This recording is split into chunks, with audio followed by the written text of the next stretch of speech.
네, 여러분 반갑습니다. 모두 안녕하십니까? 저는 오늘 초청 특강 행사 진행과 사회를 맡은 서울대학교 교육종합연구원장 성상환입니다. 반갑습니다. 네, 오늘 행사는 저희 서울대학교 교육종합연구원하고 그리고 2023년 찾아가는 세계문화 이해 교육 사업단에서 공동으로 본 특강을 진행하도록 하겠습니다. 오늘 저희 초청 특강으로 굉장히 귀한 분을 모셨습니다. 한국건강가정진흥원 가족센터 이름이 가족정책연구센터죠. 가족정책연구센터의 강복정 연구위원님을 오늘 모셨습니다. 우리 강복정 연구위원님은 사실 우리나라 다문화가족 지원 사업 시작부터 이제 함께 오랜 기간 동안 사실은 국가 다문화가족 지원 컨트롤 타워에서 활동을 하셨고 또 얼마 전까지는 이 전체 사업 본부장님을 또 하셨고 이쪽에 대해서 거의 20년 이상 전문성을 갖고 계신 현장에서 정말 이 다문화가족 지원 정책이 어떻게 진화가 되어 왔는지를 몸소 다 체험하시고 실천하시고 또 이제 정책 구상을 하시고 이 분야에 대해서 우리나라 최고의 전문가라고 하실 수가 있습니다. 오늘 우리 강복전 박사님께서 인구 변동에 대응하기 위한 이주 배경, 외국인 가족 지원 정책 개선 방안이라는 주제로 특강을 해주시겠습니다. 여러분, 뭐 한 시간 정도 이렇게 말씀해 주실 텐데요. 우리 강복정 연구위원님을 뜨겁게 환영하시겠습니다. 방금 소개받은 강복정입니다. 오늘 이제 혹시 많은 분들이 이렇게 참석하셨는지 모르겠는데 작년에처럼 하면 된다고 말씀하셔가지고 작년에 그 약간 유학생분들 위주로 이렇게 참여하셨는데 그래서 오늘 그런 말씀을 좀 이렇게 드릴까 하고 또 그런 질문도 받아서 향후에 어떤 서비스를 이제 뭔가 생각하게 되면 그런 부분을 연계하려고 했는데 이제 유학생분들 많이 오신 거 맞죠?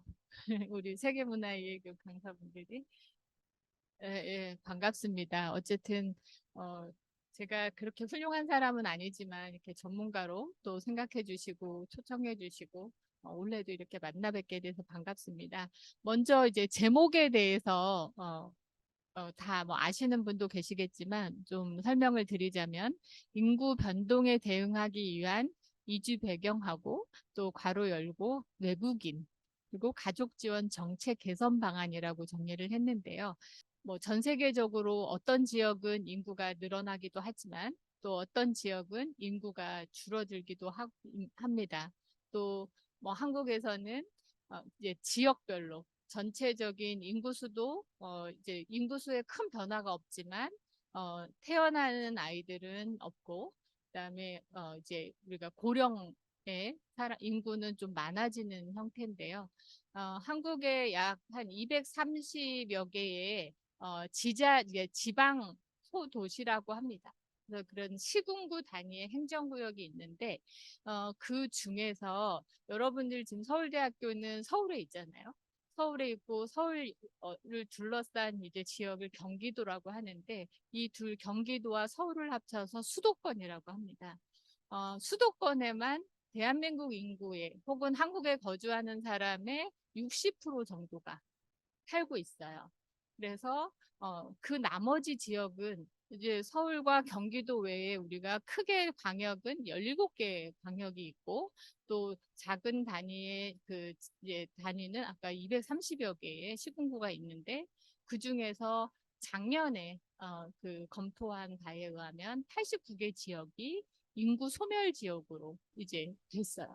그 지역에 사실 저는 여러분 제주도를 가보셨는지 모르겠는데 저의 고향은 제주도입니다. 저희 어머니는 80세가 넘으셨는데 아직도 제주도에 살고 계시고 귤 농사를 짓고 계시거든요. 그래서 제주도에서도 시내가 아니라 농사 짓는 지역인데 저희 마을에는 어머니가 83세이신데도 아직도 일을 하고 계시고 60대가 가장 젊은 사람이에요. 그래서 4, 50대는 정말 예를 들어서 50가구면 한 5가구 정도밖에 안 되고, 거의 다 대부분이 이제, 60대 이상이 거주하시고 그렇게 살고 계세요. 그래서 그러고 새로 들어오는 사람도 별로 없어요. 제가 가끔 가는 게 젊은 사람이 왔다 갔다 하는 게 눈에 띌 만큼 이제 그런 상황이거든요. 그런데 이제 인구가 그렇게 많이 변동되는 게 어제 오늘 일은 아니에요. 굉장히 오랫동안 한국에서 1970년대 이후에 산업화가 더 이제 많이 발전하면서 도시로 많이 인구들이 이동했고, 그렇지만 그때는 출생하는 그런 사람들도 많았기 때문에 베이비붐 시대라고 해서 오히려 아이를 그만 낳아야 된다는 그런 그 정책도 국가적으로 할 만큼 대한민국에서 그런 신기한 일이 있었어요. 지금은 너무 신기한 일이죠. 그래서 그런 상황에서 지금은 전혀 인구가 늘지도 않고, 그다음에 인구가 안 늘고 이렇게 어르신들만 많이 계시면 어르신들이 그동안 열심히 살긴 하셨지만 여러 가지 면에서 이제 이게 우리가 모든 게 이제 순환돼야 되는 것처럼 그런 사람이 살아가는데도 순환이 돼야 되고 가족이 살아가는데도 여러 가지 서비스가 이제 다 서비스나 뭐 여러 가지가 다 이제 연결돼서 순환이 돼야 되는 상태인데 어느 순간에 이제 그런 게 적절하게 되지 못하고 계속해서 지원만 필요로 하는 이런 상황이 오게 되겠죠. 그런 면에서 인구 변동이라는 표현을 썼고 특히 인구 변동 지역에서 한국인 인구가 점점 이제 없어지거나 혹은 많이 줄어드는데 어르신만 많으니까 사람이 살고 있기 때문에 여러 가지는 또 필요하잖아요.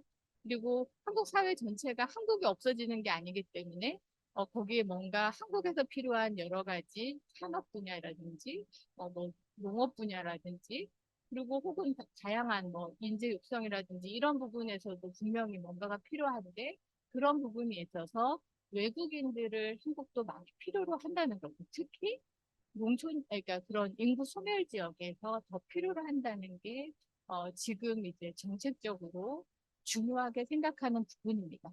그래서 이런 자연스럽게 1970년대 이후에 계속 되어 온 것을 왜 이제 뜬금없이 하느냐라고 생각하겠지만 사실 지금이라도 뭔가 이런 게 이슈화된 게 저는 참 다행이라고 생각합니다.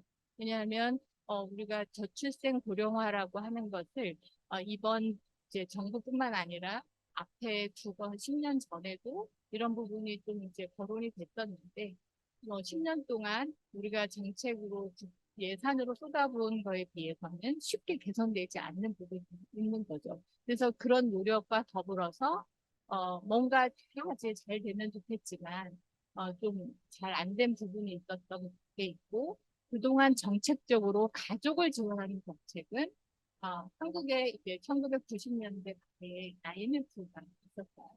그 굉장히 어려운 시기에 국제 결혼을 하는 그런 이제 부부들이 많이 생기게 됐죠. 그러면서 어, 이제 1997년, 98년 이제 그때 IMF가 됐는데 바로 뭔가 그러면 국제 결혼이 늘어나기 시작하기 때문에 이런 정책이 생겨야 되겠다라고 해서 미리 됐으면 얼마나 좋겠어요. 그런데 그때는 이제 낯설고 또 사람이 많은데 그렇게 그런 가정이 많지 않기 때문에 조금씩 들어오나 보다. 그런데 또 여러분들이 아시는 세계 문화의 교육을 하시니까 잘 아시겠기도 하겠지만 한국 사회는 그때만 해도 그렇게 너무 다양성 이런 부분에 있어서 좀 받아들이기 어려운 상황이었죠. 왜냐하면 2010년도에 우리 한국의 고등학교 교과서가 개정되기 전에 교과서에도 이미 단일민족, 우리는 단일민족이다라는 게 그때도 있었거든요. 그리고 그런 만큼 교과서에 있을 만큼 한국은 이렇게 다양한 민족과 함께 어울리고 사는 것이 되게 독특한 그런 상황이었습니다. 그래서 국제결혼과 관련해서 처음부터 이렇게 지원하지 못했지만 아이들이 태어나면서 정책적으로 왜 이 가정들을 지원해야 될지가 눈에 띄게 된 거예요. 왜냐면 처음 성인들이 와서 결혼해서 사는데 그냥 좀 왜냐면 누구나 사는 게 사실 결혼해서 사는 건 쉽지는 않아요. 저도 결혼해서 살았지만 살고 있지만 근데 그래도 어떤 국제 결혼이라고 해서 조금은 더 힘들겠지라고 생각했지 그게 얼마나 많이 힘들고 그 후에 그 영향으로 인해서 대한민국에 어떤 영향을 끼칠지에 대해서 생각을 좀 못했던 것 같아요. 그런데 아이들이 태어나고 아이들이 이제 또래에 비해서 한국어가 좀 더디고 한국어가 더디다 보니까 또래 친구들하고 관계라든지 아니면 학교에 들어가서 우리가 학업 성적이라든지 이런 부분에 있어서 조금 떨어지는 면이 있어서 그때만 해도 이제 연구가 드물게 나오기 시작한 게 다문 이렇게 국제 결혼한 가정의 자녀들이 뭐 지능이 떨어졌다든지 이런 표현이 있었어요 초기에는. 그런데 이제 우리도 다 처음 접하기 때문에 그런 이제 그 상황이 있었는데 점점 이게 어떤 지능이나 이런 문제가 아니라 다문화 국제 결혼한 가정의 어떤 여건 그리고 그 여건에 맞춰서 뭔가 조금 지지를 해주면 훨씬 더 좋은 상황이 될 수 있다는 것을 이제 알게 되면서 정책이 생긴 거야. 하인즈 뭐든가 그 농구 선수가 있어요. 혼혈 한국계 혼혈 미식축구 그렇죠. 미식축구 선수가 이제 MVP가 되면서 한국에 되게 이슈가 됐고 그런 면에서 그래서 2005년에 2006년에 결혼 이민자 및 혼혈아에 대한 지원 정책이라는 이름으로 처음으로 국가에 예산이 수립되게 됐다. 그러면서 그 내용은 합법적으로 한국인 배우자와 외국인 배우자의 결혼으로 인해서 이루어진 가족을 지원하는 그런 이제 정책으로 시작된 게 바로 다문화 가족 지원 정책입니다. 그래서 처음에는 법적인 근거는 그냥 건강가정기본법이라는 가족을 지원하는 유일한 정책에 의해서 시작은 이제 됐지만 별도의 근거법은 있지 않았어요. 근데 이게 이제 서비스가 진행이 되면서 별도의 근거법이 필요하다. 그런 생각이 이제 그런 여론이나 뭐 정책적으로 필요에 의해서 2008년에 다문화 가족 지원법이라는 게 처음 생겼습니다. 또 제가 오늘 말씀드린 제 제목에서 이렇게 길게 설명하는 이유는 현재 한국에서 지원하는 우리가 알고 있는 여러분 세계문화예의 교육 강사 활동을 하지만 또 다문화라는 이름도 많이 있잖아요. 근데 그 다문화라는 이름 중에서 다문화 가족을 지원하는 부분은 이렇게 국제 결혼을 중심으로 한 가족 지원이 유일하다는 거예요. 그런데 지금은 인구 변동에 의해서 우리가 왜 이주 배경 그리고 괄호 열고 외국인 가족 지원 정책이라고 하는 걸 이제 썼냐 하면 이런 정책은 없어요. 그러니까 여러분들이 이제 한국에 외국인의 유학생들이 많이 와서 유학생들끼리 결혼도 하잖아요. 그런데 유학생들끼리 결혼해서 자녀를 낳으면 한국의 공식적인 법적 근거로 다문화 가족 지원센터에서 진행되는 자녀의 언어 발달 지원 사업이라든가 이런 서비스 대상 안 돼요.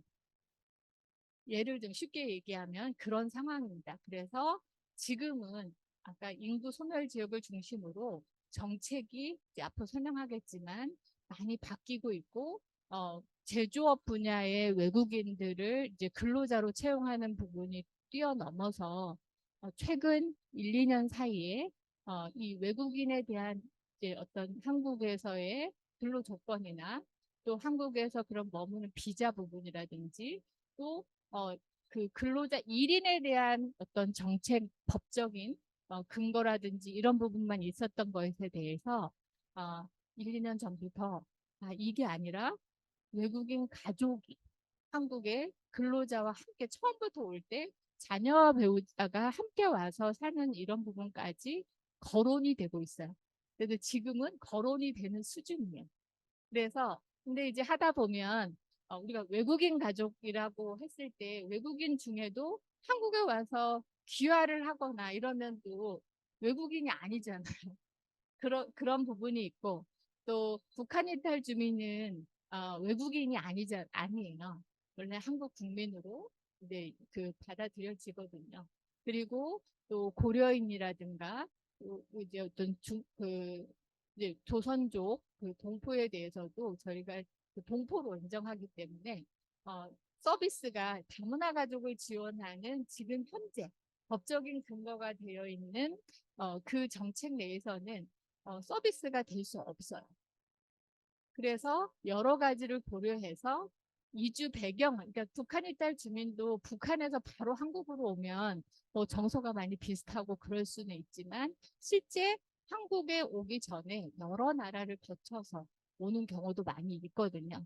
그래서 그런 면에서 한국에서 적응하기 힘든 게 뭐 여러분 유학생들이 많으시니까 제일 힘든 게 뭐예요? 일단 뭐 언어도 힘들긴 하죠. 근데 언어도 힘들지만 그걸로 인한 어떤 또 여러 가지 문화 적응이 또 가장 힘든 부분이 있고 또 더불어 살려면 부딪혀서 살려면 우리가 한 사람이 만나면 두 문화가 만나는 거잖아요. 둘이 만난다는 거. 그게 보통 뭐 같은 민족, 같은 국가 사람끼리도 되게 힘들고 같은 학교 출신도 어려고 같은 고향 사람도 다 힘들어요. 그런데 이렇게 다른 국적 사람들이 만났거나 특히 평생 동안 어쨌든 만나는 시점까지 다른 삶을 살았던 사람들이 만났을 땐 더 어려움이 있는데 그런 부분에 대해서 공통적인 게 이렇게 문화적인 이해에 대한 부분이 좀 더 필요하고 또 하나는 한국 생활에 적응을 해야 되잖아요, 일단. 그래서 한국에 적응하는 것도 비슷한 맥락이 있고, 그 다음에 가족을 형성한다는 거는 또 다른 일이에요. 뭐 여러분 중에 가족도 있겠지만, 성상현 교수님도 가족도 있고, 가족도 있겠지만, 여러분들의 새로 뭐 결혼하시는 분, 결혼하신 분대로 아니면 여러분 형제 자매, 아니면 여러분 부모님하고 관계는 아주 좋으신가요? 혹은 지금은 너무 좋지만 과거에도 모든 기억 속에 다 좋은 기억만 있나요? 거기서 뭔가 우리가 이제 가족에 대해서 서로 좀 이해하고 가족이 처음에 이게 만나서 살 때 혹은 자녀를 키우면서 예상치 못한 일들이 가족 안에서 풀어줘야 될 일이 되게 많거든요. 그래서 그런 부분에 있어서 이미 한국에선 다문화 가족, 국제 결혼을 중심으로 한 다문화 가족에 대한 지원이 많이 있었는데 그런 부분을 이제 노하우를 가지고 향후에는 법적으로 좀 대상이 확대가 된다면 뭐 유학생을 포함해서 뭐 다양한 이주 배경을 가진 가족에게 서비스가 좀 잘 지원될 수 있는 정책이 필요하다. 그런 차원이에요. 그래서 제가 PPT로는 한 30페이지가 좀 넘는데 핵심적인 마지막에 한 페이지로 정리가 됐습니다. 네, 이제 다음으로 넘어가 보겠습니다. 그래서 오늘 설명드릴 내용은 현재 어, 그 다문화 가족 지원법이라고 아까 말씀드렸는데 그 우리나라의 가족 정책은 건강가정기본법과 다문화 가족 지원법 두 개의 법률이 있고 각각에서 건강가정 기본 건강가정 기본 정책에 대한 기본 계획이 있고 다문화 가족 정책에 대한 기본 계획이 있습니다. 두 개의 기본 계획이 있는데 각각 전국에 아까 230여 개의 지역에 건강가정지원센터를 하는 이제 모든 한국에 사는 이제 가족을 지원하는 그런 제도와 그다음에 다문화 가족을 이제 국제 결혼한 다문화 가족을 지원하는 그런 다문화 가족 지원 센터가 있는데 어차피 여성가족부에서 하고 그다음에 한국에 살면서 가족을 이제 지원하는 그 전달 체계가 뭐 두 개가 이렇게 이원화되어 있는 부분에 대해서 좀 정리를 하면서 우리가 가족센터라는 걸로 통합을 해 가고 있는 과정입니다. 현재 법은 따로 있지만 그래서 법에서 건강가정지원센터, 다문화가족지원센터가 따로 있지만 정책적으로는 가족센터라는 이름으로 통합해서 2014년 이후에 활용이 되고 있습니다. 그래서 전체적으로 가족을 지원하는 한국의 가족 서비스 기관은 어떤 일을 하고 있는지에 대해서 좀 소개해드리고 그다음에 다문화 가족이 이제 자녀들이 많은데 그러면 자녀들에 대한 서비스는 현재 어떻고 어떤 방향으로 흘러왔는지 그리고 한국의 다문화 가족 실태 여기서 말하는 다문화 가족은 국제 결혼한 가정이 한국에서 이제 아까 1999년 그 전후해서 2000년대 시작하면서 이제 됐는데 현재까지 얼마나 많이 혹은 어떤 형태로 살고 있는지 그 정책이 무엇인지에 대해서 간단하게 소개해드리고, 이제 그 사장부터는 한국의 외국인이 우리가 왜 국제 결혼한 가정 이런 가정만 지원하는데 어떤 부처 정책은 그렇게 되어 있고 어떤 정책은 이미 대한민국의 인구 통계를 이제 조사한 후에 외국인 주민에 대한 분류를 또다시 해서 왜냐하면 여러분도 한국에서 취업하면 여러분 세금 내시잖아요. 그래서 한국에서도 외국인 주민으로 이미 다 받아들이고 있고 또 지역사회에서 생활을 하고 있거든요. 서비스가 있고. 그래서 그런 변화 현황 그리고 그에 따라 인구 변동이 되면서 이민 정책이 지금 되게 획기적으로 바뀌고 있어요. 그래서 그 부분에 대해서 좀 더 얘기해 보려고 하고 시간이 많지 않아서 앞부분은 좀 빨리 진행하고요. 그래서 맨 마지막에 한 페이지로 정리한 인구 변동에 대응해서 그렇다면 이주 배경 혹은 외국인 가족을 지원한 정책이 기존에 이렇게 발판 위에서 어떻게 변화되면 좋은지를 좀 생각해 봤고요. 현재는 이제 최근 1, 2년간 이런 정책이 많이 변하고 있기 때문에 실제 저는 서비스를 정책이 수립되면 그 서비스를 수행하는 역할에 기관에서 있기 때문에 정책이 지금 공표돼서 실행되는 서비스로 실행되는 것까지 되지 않은 상태라 보다 더 많은 자료를 준비할 수는 없었어요. 그런데 여러분들을 혹시 만나 뵙고 또 향후에 앞으로 1, 2년 이내에는 전국의 가족센터가 240개 정도 있는데 그 센터에서 이렇게 우리가 국제결혼한 다문화 가정 외에도 이주 배경을 가진 다양한 외국의 어떤 혹은 뭐 문화가 서로 결합된 이런 가족에 대해서 기존 서비스대로 하면 될지 아니면 어떤 서비스가 더 새로 돼야 될지 이런 부분에 대해서 좀 그 방향을 제시하고자 합니다. 그래서 가족센터에 대해서는 여성가족부 홈페이지에 들어가면 무슨 일을 하는지 다 나와 있어요. 그래서 기본적으로는 처음에 말씀드렸지만 가족이 살아가는 데는 여러분 가족 중에도 아마 한 번도 어느 기관 가서 가족 상담을 받아본 사람이 없을 수도 있어요. 왜냐면 저희 남편도 어디 가서 가족 상담을 받아보진 않았거든요. 그런데 실질적으로 가족 상담이 시간이 지나고 나서 있었더라면 우리가 그동안 살아온 삶이 이렇게 고되진 않았을 텐데 라는 그런 생각을 하게 될 때도 있어요. 여러분들이 최근에 뭐 우리 이거 뭐 이런 프로그램 이름을 진짜로 얘기해도 되는지 모르겠는데 뭐 무슨 결혼 지옥이라는 프로그램도 있고 또 금쪽 상담소라고 해서 그런 이제 텔레비전에 나오는 되게 이슈되는 프로그램들이 있어요. 거기에 보면 자녀의 어떤 상황도 가족이나 부모 배경이 함께 결합되어 있고 또 부부의 문제도 뭔가 서로 너무나 이제 배려하거나 아니면 서로 너무 공격하거나 무관심하는 것 때문에 생긴 것을 외부에 잠깐 도움을 받으면 그 몇 주 만에 물론 이제 상담의 효과가 우리가 감기약을 먹는 것처럼 금방 좋아지진 않지만 분명히 상담으로도 뭐 긍정적인 효과일 수도 있고 또는 관계를 정리하는데 좀 더 그걸 부정적이라고 볼 수는 없거든요. 그래서 관계를 정리하는데도 힘이 될 수 있는 그런 역할을 하거든요.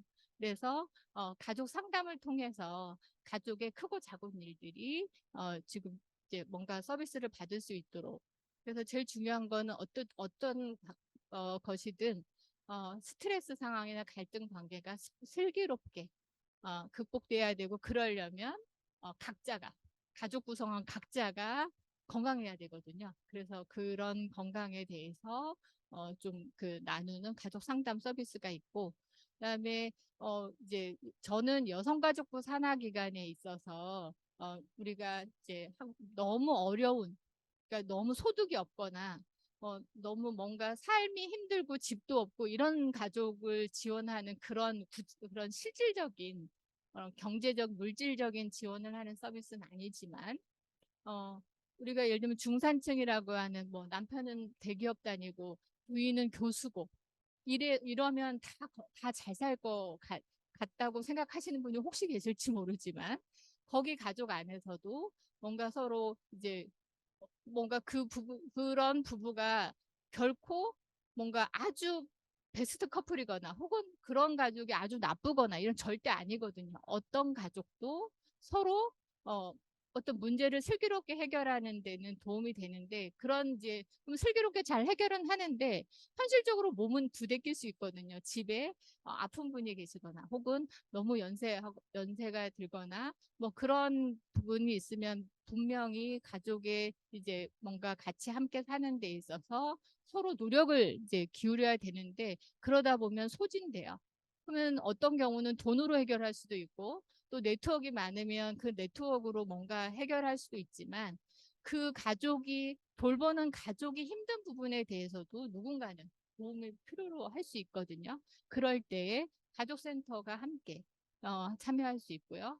그다음에 다양한 이제 그 뭐 우리가 실질적으로 어, 뭐 아파트를 지원한다든가 그다음에 자녀의 학비를 지원하든가 이런 거는 가족센터에서 직접 하진 않지만 실질적으로 필요한 이제 순간순간 갑자기 찾아온 위기라든가 그다음에 부모가 아이를 키울 수 없는데 갑자기 조부모에게 맡겨졌을 때 그런 그래도 그 자녀들은 잘 성장해야 되기 때문에 왜냐면 자녀들이 성장하는 거는 또 세대에 따라서 좀 많이 달라질 수도 있어서 그런 부분에 있어서 좀 이제 가족센터가 지원하는 부분이 있습니다. 그리고 그래서 다문화 가족의 자녀들을 지원하는 것은 이렇게 언어에 대한 부분도 있고 또 센터로 나와서도 지원하지만 찾아가서 집에서 이제 자녀 생활이나 기본적인 아주 기초적인 학습이나 숙제 지도 그다음에 부모에 대한 상담 왜냐하면 부모가 원래가 잘못하는 경우도 있지만 실질적으로 문화가 다르기 때문에 몰라서 잘 못하는 경우도 있거든요. 그래서 부모에 대한 교육 이런 부분도 진행이 되고 있습니다. 전국에 센터가 240개가 있는데 실제적으로 최근에는 자녀들에 대한 지원을 이제 어린 나이에 유아기나 영아기에서 지금 이제 학령기 진입한 아이들이 점점 늘어나고 있기 때문에 이제 초등학교 입학 시기에 지원한다거나 중고등학교에서 진로를 컨설팅하거나 이런 부분까지도 많이 진행이 되고 있습니다. 그리고 이중언어 대회가 전국에 되게 많이 있는데 그 심사에 가끔 참여해 보면 굉장히 역량이 많이 이제 달라진 걸 볼 수 있어요. 이 부분은 이제 다문화 가족의 구성이 얼마나 다양한지를 보여주는 건데 전체적으로 결혼 비율로 지금은 한 7% 결혼했을 때 전체 한 7% 정도가 다문화 가족으로 나타났고요. 2019년에 최고로 됐을 때는 한 10% 정도입니다.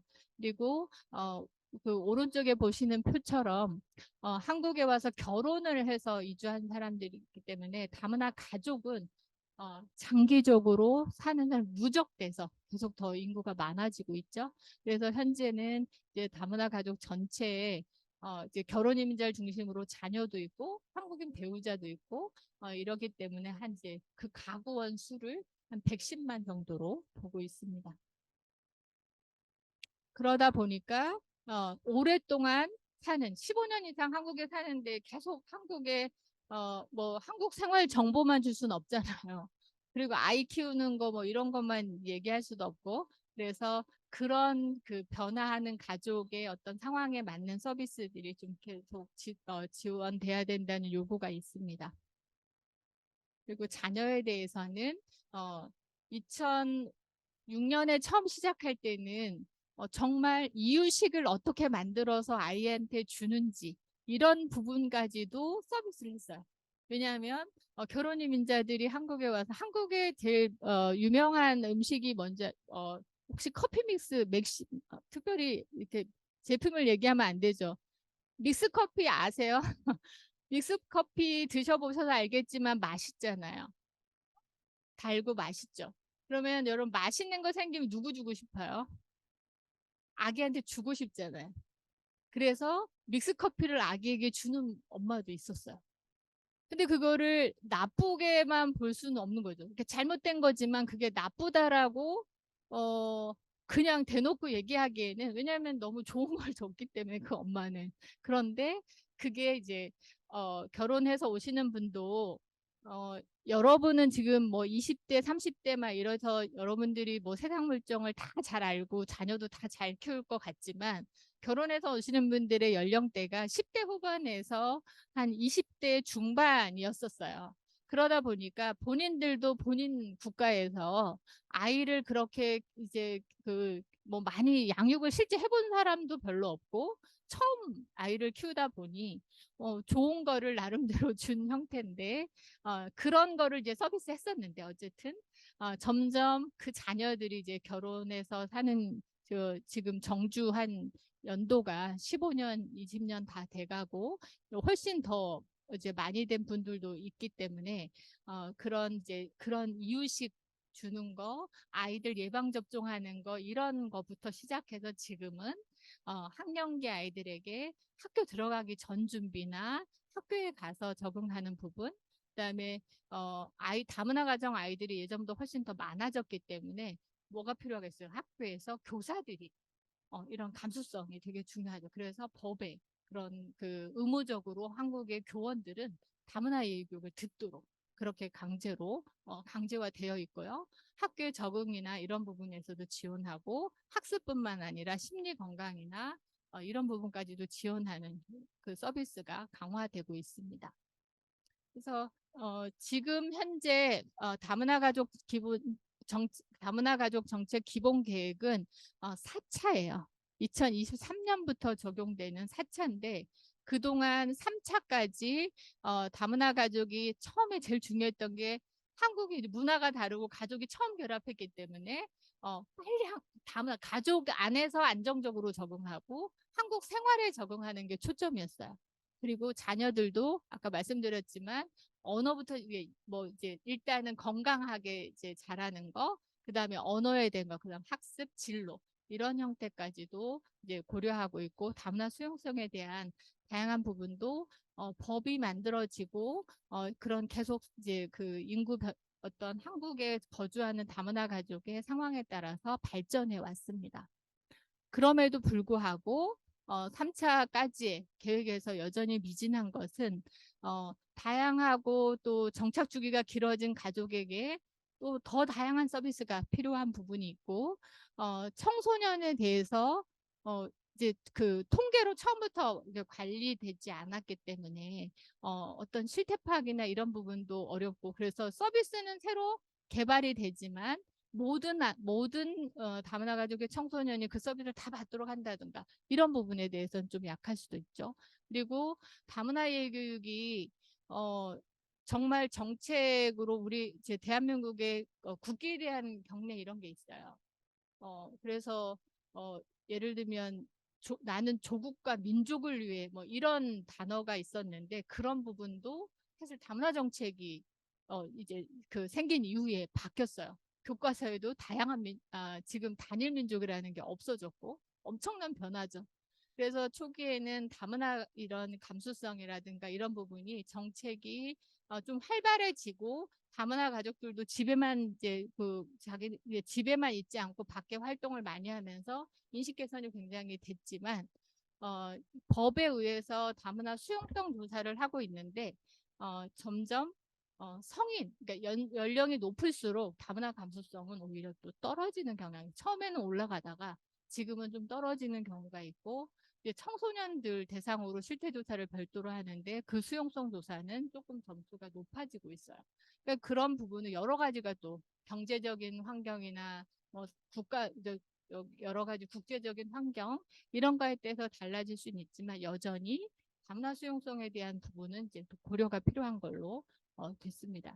그래서 4차 다문화 가족 정책 기본 계획에서 그 부분들을 미진한 부분을 담아내려고 노력하고 있고요.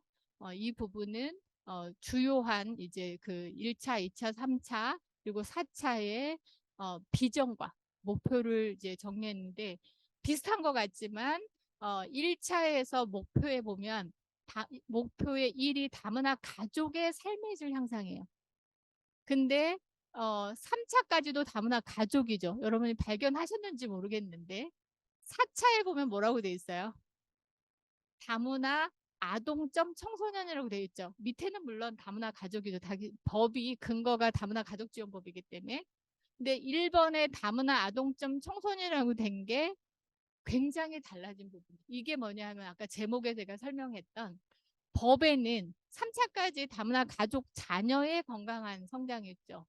그런데 지금 4차에서 다문화 아동 청소년으로 그다음 정책에라도 들어간 게 엄청난 큰 변화예요. 그래서 다양한 이주 배경을 가진 다문화의 아동과 청소년에게는 법은 아직 바뀌진 않았지만 지원을 할 수 있다라는 게 약간 열린 상태입니다. 근데 아까 이제 이 정책은 2023년에 발표가 됐거든요. 또 2023년에 대해서 아직 정책적으로 실제 서비스들은 조금 미진한 상태. 근데 2024년 이후에는 이 정책을 기본 계획을 바탕으로 조금 더 확대될 수 있겠죠. 이제 정책이 이렇게 나오면 그 수반되는 여러 가지를 고려해서 또 추진되니까 그래서 되게 큰 변화다. 그렇게 저는 크게 보이는데 다른 분은 어떻게 볼지 모르지만 그렇습니다. 그래서 나머지는 이제 세부적인 내용들이고요. 그래서 이제 아까 처음에 목차에서 말씀드렸지만 이번에 말씀드리고 싶은 것은 국제 결혼한 다문화 가정에 대한 지원들은 이제 많이 좀 성숙했다고 볼 수 있어요. 왜냐면 저만 해도 2006년에 처음 그 결혼임자 가족 지원센터라는 이름으로 시작될 때부터 지금까지 일을 하고 있기 때문에 그게 가족센터로 통합되는 과정까지 많은 그런 뭐 결혼이민자들도 가족센터의 현재 뭐 팀장, 뭐 관리자를 하고 있을 정도로 뭐 그런 상황이 됐죠.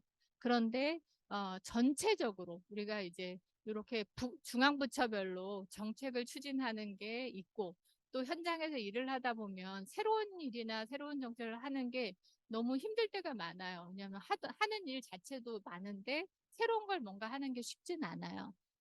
그럼에도 불구하고 전국의 다문화 가족을 법에 근거한 부분도 있지만 외국인 주민은 우리가 가족센터들이 지역 사회 내에 있거든요. 그러면 다 예를 들어서 안산시면 안산시 다문화 가족 그러니까 안산시 가족센터에서 서비스를 지원하고 그런데 안산시는 말하자면 외국인 주민을 관리하는 이런 지방자치단체의 그 산하에 또 같이 되어 연결되어 있거든요. 거기서 또 예산과 이런 부분을 관리하기 때문에 그게 중요한 거죠. 그래서 외국인 주민의 변동도 좀 고려돼야 될 거죠. 근데 이 부분에 대해서 저희 여성가족부 산하의 어떤 가족센터에서도 크게 변화를 못 느끼고 있는 건 뭐냐면 지금까지는 서서히 외국인이 늘었어요. 그리고 외국인 근로자도 우리가 4년 10개월만 한국에 거주하다가 가기 때문에 한국에서 뭐 특별히 결혼해서 자녀를 낳거나 이런 거 공식적으로 어, 지원되는 거는 없죠. 그러다 보니 우리가 가족센터에서 굳이 그걸 일부러 고려해서 신경 쓸 필요는 없는 거죠. 뭐 일부 필요했을 때 한국어나 뭐 이제 뭐 서비스의 일부는 좀 약간 열어놓는 게 있기 때문에 서비스를 할 수 있지만 지금 이런 부분과 관련해서 또 하나 중요한 게 뭐냐면 여기 맨 밑에 유형별로 한국 국적을 취득하지 않은 사람이 225만의 외국인 주민 중에서 지금 거의 90% 가까이 되죠. 그래서 한국 국적을 취득하지 않은 사람이 훨씬 많이 있다는 거예요. 그리고 맨 밑에 보면 외국인 주민 자녀도 늘어나고 있어요. 외국인 주민 자녀는 다문화 가족 지원, 그 다문화 가족의 자녀로 카운트되는 지원 그 숫자를 포함해서 더 큰 거죠. 그리고 계속해서 수도권으로는 60% 가까이 거주하지만 지방으로는 점점 한국인은 줄어들고 그다음에 외국인들이 이제 지역에 이렇게 안산 여기에 나와 있는 안산, 수원, 시흥도 다 수도권이거든요. 그 지금까지 상황은 이렇습니다. 그리고 맨 밑에 보시면 그 뭐 거제도가 좀 줄어들었는데 그런 이슈가 있겠죠. 왜냐하면 거기는 어떤 산업체가 뭔가 영향을 받았겠죠. 근데 이런 상황인데 제가 말씀드리고 싶은 것은 더불어서 이민 정책 하면 여러분들이 뭐가 떠올라요? 일단 비자가 있어야 되겠죠. 처음 들어오려면. 그럴 때 우리는 보통 근로자로서 들어오는데 아까 처음 말씀드렸지만 지금은 한국에 와서 일하고 싶은 사람이 예전에는 많았다면 지금은 어, 인구가 전체적으로 선진국 위주로 좀 줄어들고 그러기 때문에 더 좋은 일자리나 더 좋은 여건에 있는 국가로 가려는 게 더 크죠. 그러다 보니까 한국의 여건이 그렇게 좋은 노동시장은 아닌 거죠. 그거를 이제 많이 깨닫고 작년부터 새로운 정책들이 이민 정책이 많이 변화가 됐어요. 그래서 그 변화에 대해서는 일단은 지금 국제사회에서 한국에 대한 문화 영향이나 이런 건 커지고 있지만 한국에 살면서 근로하는 환경은 좋아진 게 없어요.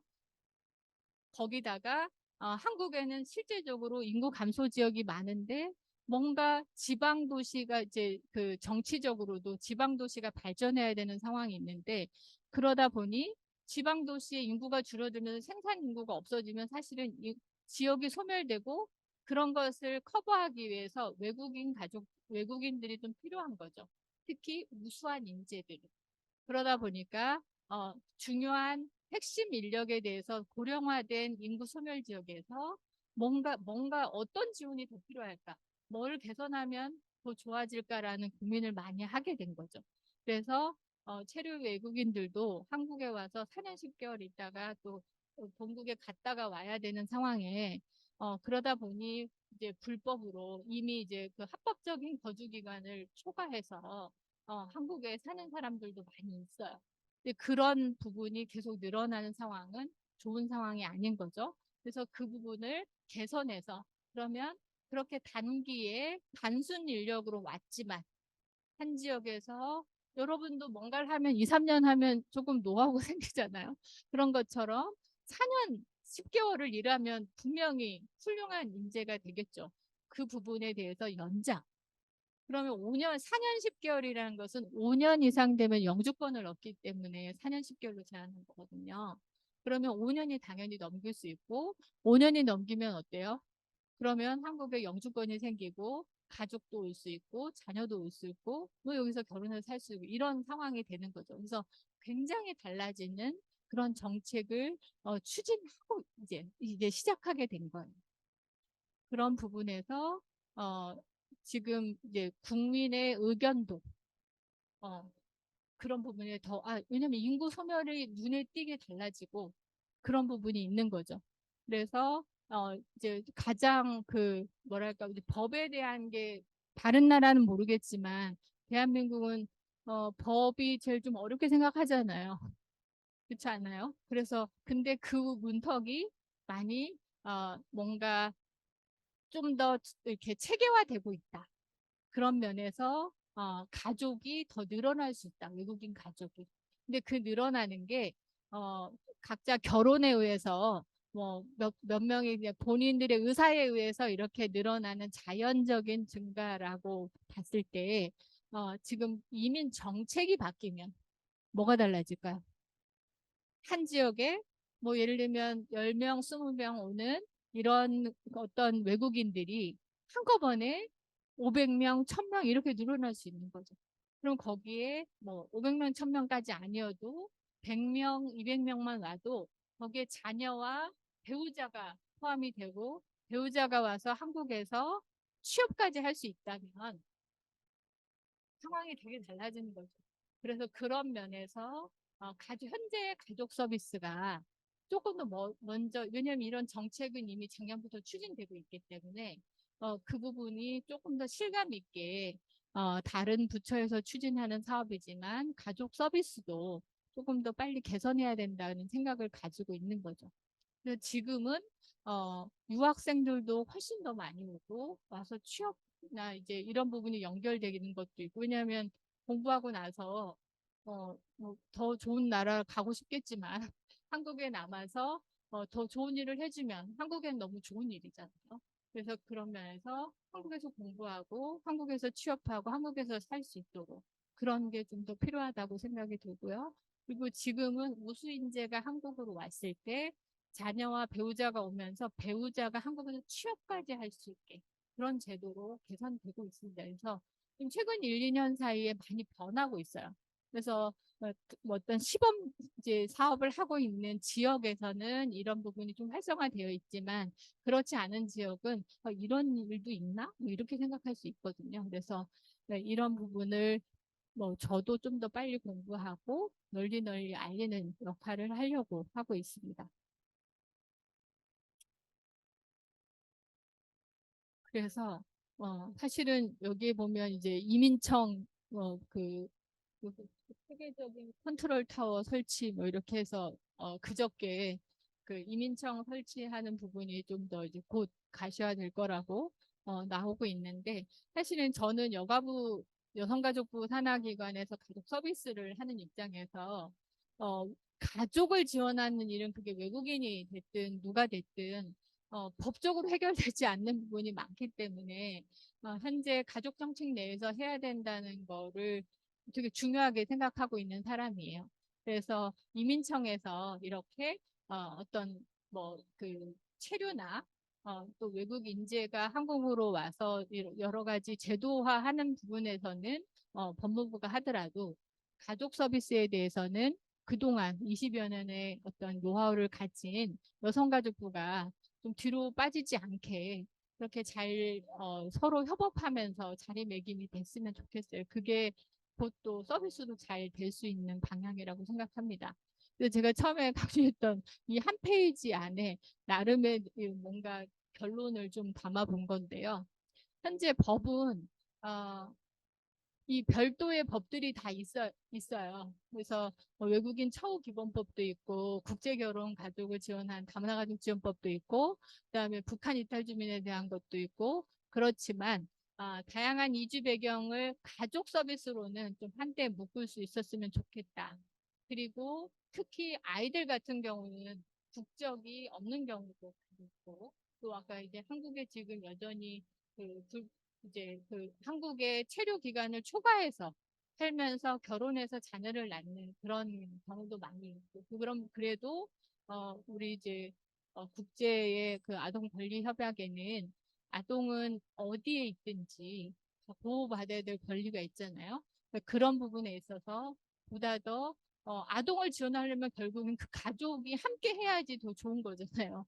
그런 면에서는 정말 사각지대 없는 뭔가 가족 서비스가 법이나 제도로 조금 다듬어져야 된다는 생각이 들고요. 어, 앞서 기억하시는지 모르겠지만 통계가 법무부가 나오는 거랑 여가부가 이제 발표하는 실태조사하고 이제 통계청에서 나오는 거는 이제 행정안전부에서 하는 외국인 주민 통계와 같아요. 거기서 추출하는 거니까. 그런데 발표 시점이 다르고 또 샘플링에서 나오거나 추정하는 그런 부분도 있어서 실질적으로 어디에 얼마나 많은 그런 그 변화가 있는지를 정확히 이렇게 통합해서 관리하는 부분은 좀 없는 편이에요. 그런 면에서 저희 같은 경우에 이제 근거를 써서 이렇게 해야 되려면 많이 힘들어요. 뭐 통계 한 장 쓰려면 이거는 뭐 통계청 거, 이거는 고용부 거, 법무부 거 이렇게 따로따로 하거든요. 그래서 그런 부분에 있어서 좀 정리가 되면 좋겠고 그 통계로 인해서 서비스도 공식적으로 잘 연계되면 좋겠다는 생각이 들고 그다음에 정보 공개에 대해서도 여성가족부는 현재 한국건강가정진흥원을 통해서 13개 언어로 가족 생활에 대한 뭐 서비스에 대한 정보 제공도 하지만 긴급 지원도 해요. 위기 상황 시 뭐 예를 들면 갑자기 예를 들어 출산할 때 병원에 갔는데 산부인과 의사가 베트남어를 모른다. 근데 이제 뭐 다 애를 처음 낳으니까 되게 힘들잖아요. 근데 한국말로 뭐라고 얘기해도 나는 힘들어서 도움이 하나도 안 되는데 저희가 삼자 통화가 가능하거든요. 그래서 베트남어로 설명을 해주는 거 의사의 말이에요. 호흡을 깊게 하세요. 뭐 그 애가 나온다든가 아니면 지금 너무 힘든 상황이다. 뭐 어떻게 뭐 수술을 바로 해야 된다는데 배우자한테는 얘기하겠지만 그래도 본인도 알할 권리가 있잖아요. 그런 부분에 대해서 어쨌든 지금 현재 한국 생활이나 뭔가 필요한 부분을 하는 이제 그런 그 서비스가 있는데 그럼 이제 널리 널리 같이 여러 부처가 정책별로 따로 하지 말고 같이 좀 하고 그래서 한 군데에서 좀 더 종합적으로 하고 서비스가 다 각각 잘 연결되도록 하는 게 좋을 것 같고, 저희가 여러 가지를 하더라도 가장 중요한 건 사례라는 거는 정책이 이제 A가 생겼지만 A에 딱 맞는 그런 일만 생기진 않아요. A에 파생된 여러 가지 일들이 생기는데 결국에 그런 것들은 사례들이 많이 모아져서 좀 공유하면 다른 서비스를 주는 데서도 좀 훨씬 빨리 어떤 문제를 해결하는 데 도움이 될 텐데, 그런 부분에 있어서 좀 더 통합적인 이런 것도 좀 생겼으면 좋겠고, 제일 마지막에 강조하고 싶은 거는 가족센터를 중심으로 해서 가족에 대한 지원은 어, 이제 지금 잘 되고 있는 정책들은 잘 하지만 그런 부분에서 만약에 대상을 넓혀야 된다면 현재 서비스에서 좀 줄여야 될 거라든지 이런 부분은 무엇인지도 점검하고, 또 전혀 새로운 차원에서 예를 들면 지금 이 자리에 계신 어, 여러분 유학생분들이 한국에서 내가 결혼하고 애 낳고 살 때 난 이랬으면 좋겠다 이런 것들이 나와서 그런 부분이 어떤 정책에 한 줄 더 들어가는 거는 되게 중요한 일이거든요. 그게 있으면 서비스 받기가 쉽고 없으면 어려운 거예요, 사실. 그래서 그런 부분에 있어서 좀 더 좀 잘 되고, 그런 사례들이 지금 수도권에 외국인이 더 60%가 거주하니까 사례도 많겠죠. 그럼 그런 것들도 좀 이제 발굴하고 또 정비해서 전국에서 좀 잘 할 수 있게 하면 좋고, 특히 이제 이렇게 예를 들면은 아주 군단이라고 하는 데는 저희 엄마가 사는 어머니가 살고 있는 이제 제주도의 어떤 지역처럼 이미 한 90% 가까이가 뭐 70대 이상만 사시는 그런 지역에 어느 날 외국인 가족들 우수 인재들이 우수 인재들이 가족과 함께 한 100명이 들어와서 살 수도 있는 거죠. 그러면 그 마을에 사는 어르신들도 마냥 좋을 수도 있고 마냥 좀 어려울 수도 있어요. 그리고 거기에 따른 여러 가지 인프라도 달라져야 될 수도 있고, 그게 기존의 어떤 가족 서비스를 했던 노하우만으로 될 것인지 그런 부분에 대해서도 고민을 해봐야 되는 거죠.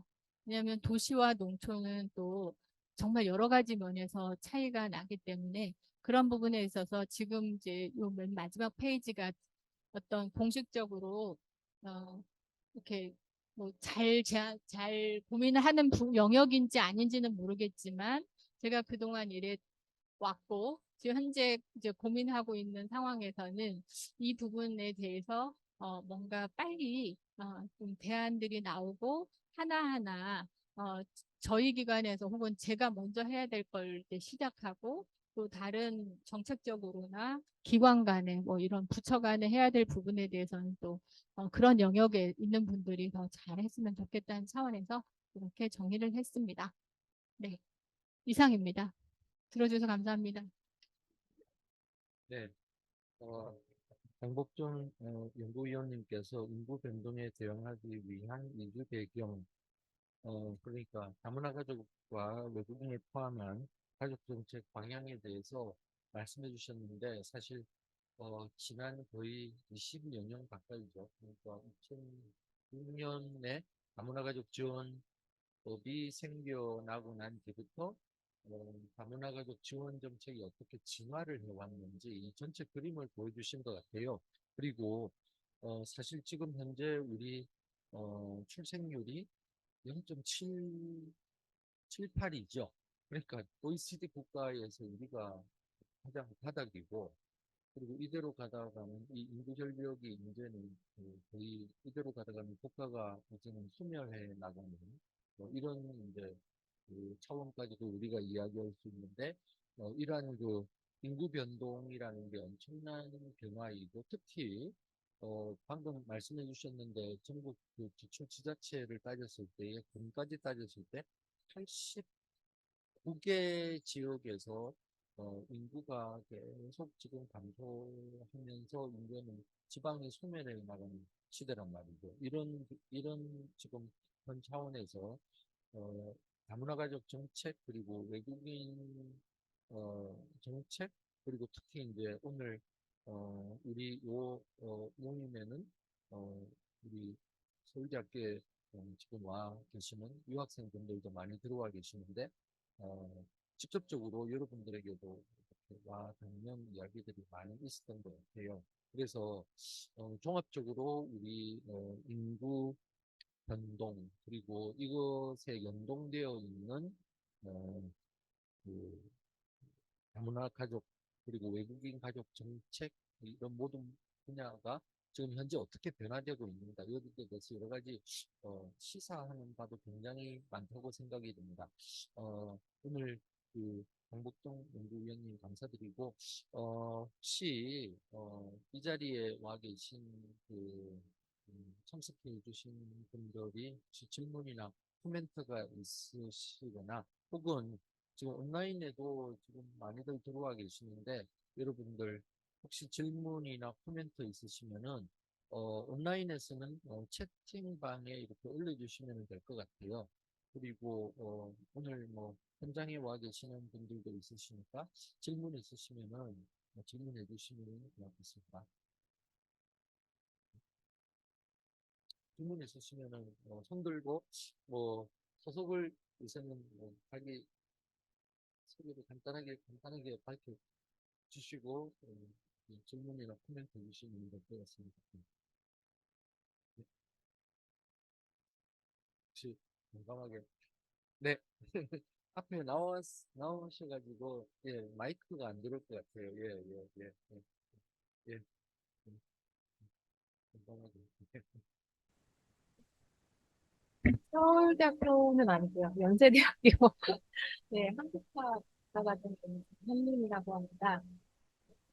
그냥 아주 간단한 질문은 후기 청소년이라는 용어가 나왔는데 후기 청소년은 몇 살까지 됐었는지 일단 궁금해요. 왜냐면 그 가족 지원하는 보니까 다 12세 이하 어린이들과 키우고 있는 다문화 가족에 대한 지원이 거의 대부분인데 선생님께서 이제 앞으로 그 후기 청소년에 대한 연습이 필요하다 이렇게 말씀하셔서 거기 후기 청소년이라고 나왔어요. 19세. 근데 제가 이제 아이를 키워보면 사춘기 때 티네이저들이 제일 힘들고 소통이 안 되는데 다른 나라 같은 경우에는 언어 문제도 있어서 서로 소통이 어려워요. 네, 근데 그러니까 그래서 제가 말씀드린 13세부터 18세까지가 가장 지원이 필요한 거 아닐까라는 의문이 들고요.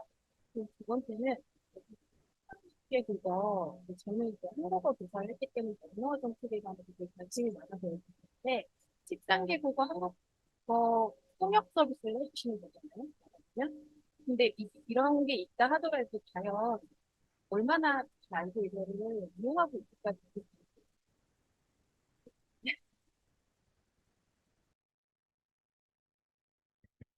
찾으시는 동안 잠깐 말씀을 드리면, 그 후기 청소년이라고 하는 거는 이제 다문화 가족 지원을 예전에 12세까지만 주로 했어요. 그래서 영아기, 그러니까 태어나서 3세 정도까지, 그 다음에 유아기, 유치원, 어린이집 유치원 다니는 동안, 그 다음에 학교 저학년, 그리고 고학년. 그래서 이제 우리가 보통 지금 나이가 그 바뀌었잖아요. 13세, 12세가 바뀌었는데 어쨌든 초등학생까지 지원이 원래 대상이었고요. 그 변한 게 왜냐하면 초등학생까지밖에 없었기 때문에 대부분이 1980년대에 국제 결혼이 있긴 했는데 그 수가 그렇게 많지는 않았고 아시겠지만 이제 2000년대 전후에서 많아지고 자녀들이 많이 태어나면서 그 아이들이 학교에 들어가서 초기 적응하는 데 굉장히 왜냐면 모두 다 잘 할 수는 없기 때문에 우리도 예산과 인력과 여러 가지 한계가 있잖아요. 국가도. 그런 면에서 이제 그 초등학생까지 지원을 엄청 강화했어요. 그리고 그때까지 학습이라든가 언어라든가 정서적인 거라든가 이런 부분은 어느 정도는 다 이제 되기 때문에 그런데 점점 이제 그 중고등학교 들어가는 아이들이 많아지고 또 학교에 대해서 이제 그 진로나 이런 부분이 중요하기 때문에 대학 입시에서도 예를 들어서 베트남어라든지 이런 부분을 제2외국어로 하는데도 늘어나고 또 다문화 자녀의 특별 전형도 생길 만큼 정책 환경이 많이 바뀌면서 그럼 청소년까지 이제 중고등학생까지 지원이 점점 늘어났고 불과 중고등학생까지 정책적으로 지원이 늘어난 건 한 3, 4년 정도 다문화 가족 정책에서는 그렇게 됐어요. 나머지 부분에 이제 언어나 이런 부분은 그 전에 다 되기 때문에 그랬는데 최근에 이제 이 후기 청소년이 뭐냐면 고등학교를 졸업하고 나서도 이런 부분은 4차 기본계획에 처음으로 더 들어가는 부분인데 이 후기 청소년 아이들이 고등학교 졸업하고 나서도 뭐 이제 일반적인 경우는 대학을 간다거나 취업을 한다거나 그런데 그러지 않는 아이들이 많아지고 있고 뭔가 더 지원이 필요하다는 거죠. 혹은 저희 아이도 이제 올해 고3이고 그 위에 2살 많은 이제 그 아들이 있는데 사실 21살 된 아들한테 뭐라고 편안하게 대화하기가 쉽지 않아요. 그런데 누군가는 도움이 필요하기 때문에 그럴 때 가족센터가 혹은 또 이주 배경 청소년을 지원하는 어떤 기관에서 그런 게 필요하다는 거죠. 안 하셔도 될 것 같아요. 네. 그래서 그런 부분에 있어서 지금 이제 그런 부분까지도 확대하고 있다. 그리고 아이들이 다 한국에서 태어나서 성장하지 않은 아이들도 늘어나고 있어요. 예를 들면 결혼 이민자분들이 뭐 여성이건 남성이건 이미 본국에서 한번 어쨌든 결혼을 하셨다가 한국에 오면서 이제 그 중도의 입양의 형태로 이제 들어오는 경우가 많이 있거든요.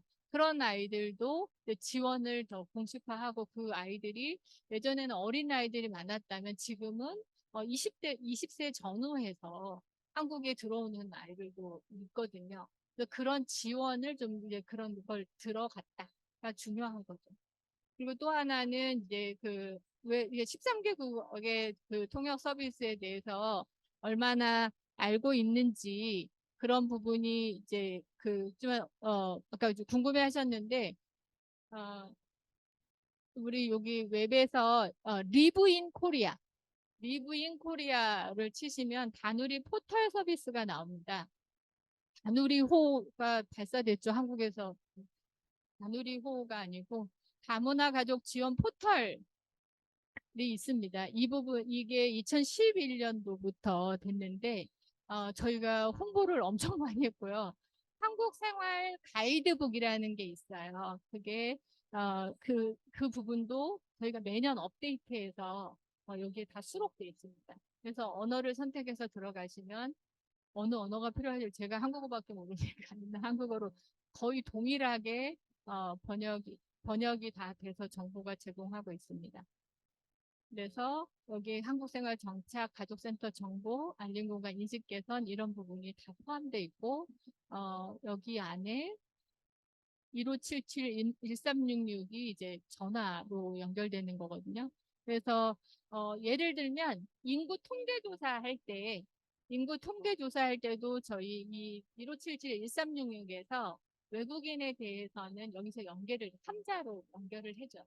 그러니까 그만큼 지금 거의 그러니까 2006년부터 다누리 콜센터의 전신인 그러니까 이주여성 긴급전화라는 게 생겨서 그 부분을 역할을 해오고 있는데 어쨌든 지금 인구 통계조사 할 때 다국어가 필요한 경우에도 할 만큼 하고 있고 이 홍보는 많이 돼 있는데 여전히 여러분이 모르고 계시면 이제 모르는 거죠. 그러니까 널리 알려주시면 될 것 같아요. 많이 돼 있다고 생각했는데 안 되는 데가 많네요. 예를 들면 은행에도 되어 있거든요. 특히 이제 하나은행 같은 경우는 한국 생활에서 한국인이나 외국인이 실수할 수 있는 이런 것도 했었는데 이제 이게 사실 매년 업데이트하고 해야 되는데 그런 부분이 이제 하다가 말다가 돈이 지원되면 하고 안 하고 막 이런 게 있어서 좀 그러긴 한데 어쨌든 공식적으로 이 다문화 가족이 이용하는 이 전화센터는 365일 24시간 돼요. 그래서 혹시 널리 알려주시면 감사하겠습니다. 네, 고맙습니다. 혹시 온라인상에 채팅방에 들어온 게 있나요? 채팅방에 질문 없어요? 네. 그리고 혹시 우리 그 유학생 분들 혹시 질문 있으실까요? 엘리? 예, 엘리 있으면 이쪽으로 오세요. 발표 너무 잘 들었고요. 감사합니다. 제 질문은 일단 다문화 가족이 잘 통합되는 그런 사회를 만들기 위한 그런 과정에서 한국 시민들의 그 이주민에 대한 긍정적인 여론도 굉장히 중요한 것 같은데요. 저도 개인적으로 좀 관심이 있는 분야라서 지난 학기에 지도 교수님이랑 이 주제에 대해서 내 집단, 외 집단 갈등에 대해서 이제 실험 연구를 하나 했었는데 그 이제 실험 연구에 들어가는 질문 중에 하나는 이민자가 한국에 정착할 예정일 때랑 이민자가 귀화의 동네에 이제 정착할 예정일 때 두 가지의 시나리오를 이제 두 가지 그룹에 줘가지고 그 이민자를 이제 받아들이는데 제일 중요한 특징이 뭘로 이제 정해져야 되냐 뭐 이제 그 이민자의 나이, 성별 등등의 그런 특징들이 있었는데 이제 한국에 정착할 예정일 때 그 좀 더 넓은 범위 나랑 접촉이 좀 더 덜 될 거라고 생각하셨을 때 그분들은 이제 좀 더 기능적인 그런 특징들을 이제 정해졌어요. 약간 나이든지 아니면 교육 수준이나 직업이 더 중요할 것 같다. 근데 나랑 좀 더 접촉이 많이 될 것 같은 나의 이제 동네에 정착할 때는 종교나 인종 같은 조금 더 약간 문화적인 부분들을 사람들이 이제 고려를 많이 한 것 같아요. 그래서 아직도 한국 분들 입장에서 이민자를 그 생각할 때는 나랑 접촉이 많이 될 사람은 이제 나랑 종교나 인종이나 문화적인 부분이 좀 그렇게까지 차이 안 났으면 좋겠다는 그런 입장이 아직도 있는 것 같은데 그런 거부감을 이제 조금 극복하기 위해서는 어떤 노력들이 더 필요하고 또 지금 현재 기존에 이제 진행되는 그런 이제 뭔가 두 가지 내 집단과 외 집단을 좀 더 이렇게 접촉을 만들 수 있는 그런 자리를 만들거나 그런 이제 프로젝트들이 이제 진행되고 있는지 궁금합니다.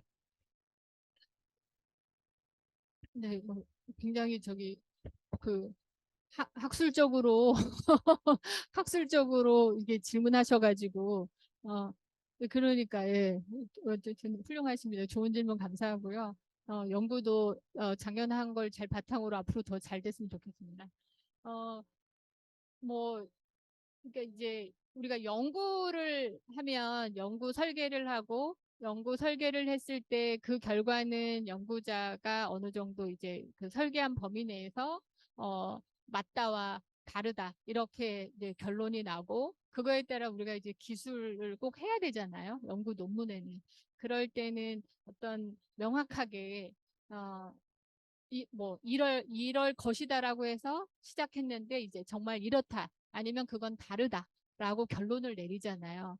우리가 학문에서 실제 하는 거와 일상생활에서 이제 질문에 응답한 사람들은 일상생활을 하는 사람이고 연구자가 아니잖아요.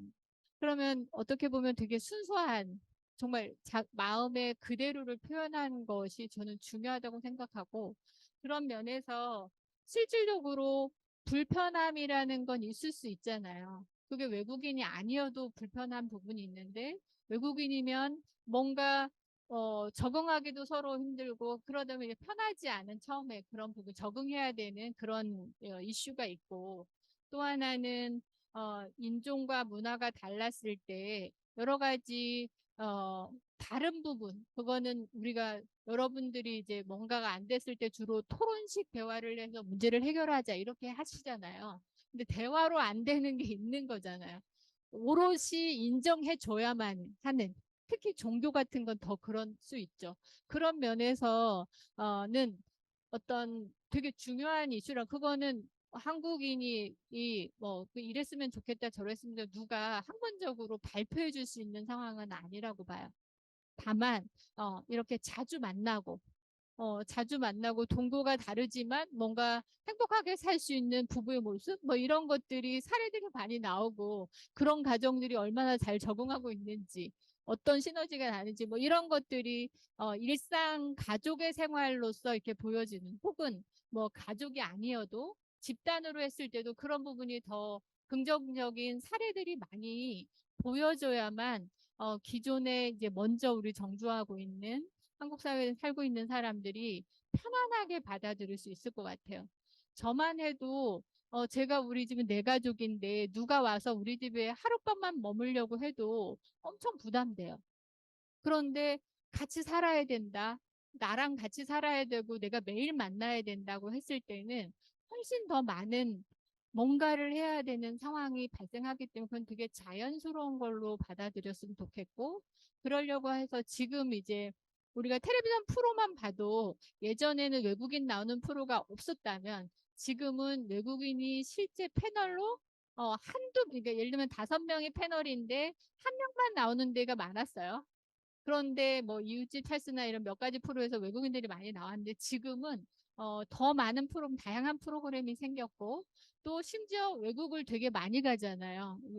뭐 이렇게 자꾸 실명을 얘기해도 되는지 모르지만 요즘에 인기 있는 또 태어난 김에 세계 일주라는 그런 프로그램도 있는데 실제로 그런 경험들이 많이 노출되고 그게 왜 인기가 있겠어요? 물론 거기 나와서 이제 그 어떤 그 상황을 계속 이제 적응해가는 그 이제 뭐 주인공이라고 표현해야 되나? 메인 등장 인물이 여러 가지 보여주는 이슈도 있지만 한국인들이 그렇게 외국에 특히 유명한 관광지가 아닌 그런 곳에 다니면서 뭔가를 하는 그런 모습이 되게 좋아 보이고 즐겁고 나도 가고 싶다가 있거든요. 그러니까 어쨌든 아까 어떻게 했으면 좋겠느냐라고 굳이 이제 질문을 하셨기 때문에 제가 말씀드린다면 많이 달라지고 있다. 그래서 우리도 다른 거에서 배우고 싶어 하고 그다음에 그런 부분에 받아들이고 싶어 하는데 그걸 강제로 언제부터 우리 이렇게 합시다라고가 아니라 조금 더 뭐 언론에서도 그럴 수도 있고 특히 제일 힘이 있는 게 어쨌든 미디어의 힘이니까 미디어에서도 좀 잘 다뤄졌으면 좋겠고 현실에서도 사실은 지금 현재 뭐 이제 우리 국민통합위원장 하시는 분이 얼마 전에 이제 좀 행사에서 뵀었는데, 인사 말씀으로 한 거니까 이제 공유를 할게요. 그분이 말씀하시기에 그래도 대한민국은, 여러 종교가 서로 이제 그렇게 크게 부딪히지 않으면서 공존하고 있는 어쨌든 특별한 나라다. 그런 면에서 한국에서의 어떤 이런 대통합 이런 부분은 되게 의미 있는 일이라고 말씀을 하셨어요. 저는 그 부분에 공감해요. 그래서 선생님이 연구로서 한국에서 뭐 한국에 오는 건 나쁘진 않지만 내 이웃과 나랑 이렇게 막 접점이 큰 거는 별로 좋아하지 않는다고 연구 결론이 났어도 실질적으로 그런 부분에서 이제 일상생활이나 여러 가지 면에서 많은 변화가 일어나고 그런 것들이 더 좀 돼야 된다. 그렇다면 저는 사실 한국에서 이런 진짜 저도 그렇고 다른 종교나 뭐 인종에서 크게 거부감 없이 받아들이는 그런 문화가 좀 많이 됐다고 봐요. 지난 10년, 20년간. 그래서 그런 면에서 좀 긍정적인 면을 많이 찾아내고 연구에서도 좀 그런 게 좀 더 좋은 사례가 나오고 또 실제로 우수 사례도 만드시고 이런 게 좀 보급됐으면 좋겠어요. 네. 혹시 뭐 추가 질문 있으신가요? 예. 마지막 딱 한 가지만, 그, 저기, 이런 이제 다른 어렵들이 있음에도 불구하고, 특히 방금 이제 이런 뭐, 그, 외국인과의 어떤 외국인과의 접점, 이런 만나는 이런 부분에서 수도권에 갈등 같은 게 생기는 마을들이 있잖아요. 그러니까 이제 외국인들이 좀 집단적으로 나오는 외국인 지역들이 사실은 지금 이제 이런 부분들이 음, 음, 외국인들과 갈등 소지도 있고, 그다음에 학교도 있고, 교육 차원에서도 학교에서도 어, 이주민 이주 배경을 가진 아이들이 거의 반 이상이 이런 학교들이 수도권에 굉장히 지금 많이 생겨나고 있고, 어, 30, 중반에 30% 이상의 이주 배경을 가진 아이들이 이제 있는 학교들도 그 수가 엄청나더라고요. 그래서 이런 특히 이런 어차피 그 지역에는 가족들이 또 많이들 들어와 사시니까 이런 부분에 대해서 혹시 그 문화부나 한가원에서 어떤 미래 방향 고민하시는지 그게 마지막에 네, 질문 감사합니다. 그, 어, 예를 들면 지금 이제 안산시 지역에 외국인이 이제 상대적으로 많이 거주하고 있고 또 학급에도 굉장히 이제 뭐 아까 50%, 70% 이렇게 다문화 가족이나 이주 배경 자녀들이 많이 이제 구성되어 있는데 그런 학교를 중심으로 이제 학교에서도 다문화 특별 뭐 이런 그 프로그램이나 또 학교장이나 교사들도 그 분야에 굉장히 관심 있는 분들이 오히려 지원해서 그렇게 갈 수 있도록 좀 하는 게 있는 것 같아요. 그런 면에서 굉장히 좋고 여성가족부나 다문화 가족센터에서는 지금 안산시에는 이제 건강가정지원센터가 있고 다문화 가족 지원센터가 아직도 이제 통합되지 않은 상태로 따로 있어요. 그리고 만약에 가족센터에서도 지역의 특성을 반영해서 가족들이 더 뭐 어떤 수요가 많은데 혹은 수요를 필요로 하는 서비스를 하도록 그렇게 열어두고 있어요. 그래서 지역에 거주하는 가족의 욕구를 반영해서 서비스를 제공할 수 있도록 하는 게 저희가 예를 들면 센터를 평가하는 평가 지표에 들어 있습니다. 그래서 그렇게 관리되고 있다고 답변 드릴 수 있을 것 같아요. 네. 예, 오늘 강국정 연구위원님 좋은 또 강의 감사드립니다. 오늘 정말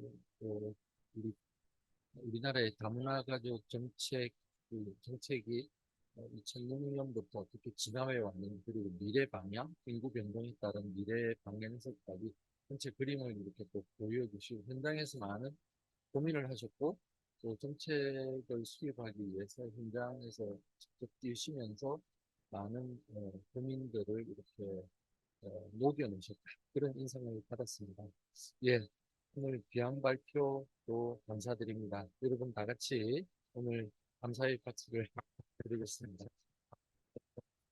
예, 고맙습니다. 예, 네, 이상으로 오늘 어, 어, 서울대학교 교육종합연구원 그리고 2023 찾아가는 세계 문화 교육 사업단의 어, 공동 공동으로 기획한 외부 촉진 강의를 마치도록 하겠습니다. 감사합니다. 예.